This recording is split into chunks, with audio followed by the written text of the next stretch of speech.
C'est le mois de septembre, c'est la rentrée pour les élèves européens, une fois de plus sous le signe de la crise sanitaire.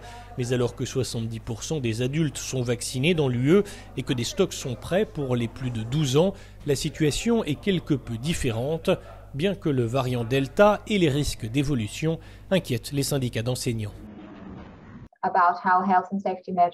Au sujet des mesures de santé et de sécurité mises en place à l'école, il est important qu'elles soient communiquées clairement.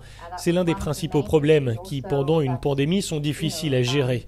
Lorsque les décisions sont prises très tard, parfois les décisions sont prises le vendredi ou le dimanche soir pour être mises en place le lundi. Les doses sont désormais disponibles et pourtant tous les enseignants ne sont pas vaccinés. Faut-il dès lors leur imposer de le faire? Non, assure le syndicat.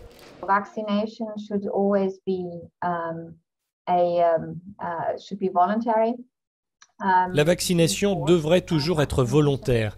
Nous ne devrions pas imposer la vaccination.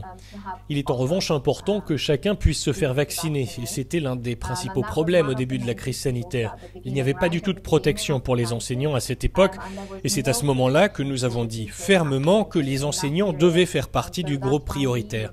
C'est un métier essentiel pour la population.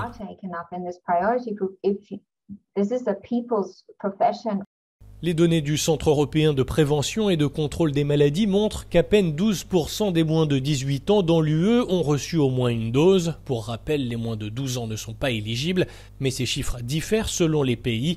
En Belgique, 23% des adolescents sont vaccinés contre moins d'1% en Bulgarie. Au début de l'été, l'agence du médicament a approuvé 2 vaccins pour les jeunes de plus de 12 ans, Moderna et Pfizer-BioNTech. Les injections ont débuté dans la foulée. La branche européenne de l'Organisation mondiale de la santé espère que cela pourra faciliter la rentrée qui intervient après une année écoulée difficile pour les élèves comme pour les enseignants.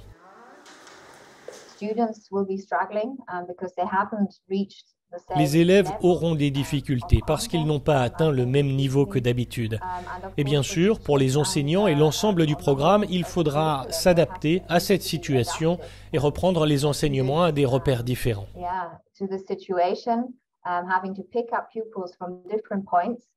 En effet, les experts de l'éducation redoutent que la pandémie en cours aura des effets à long terme sur les élèves et sur leur apprentissage scolaire.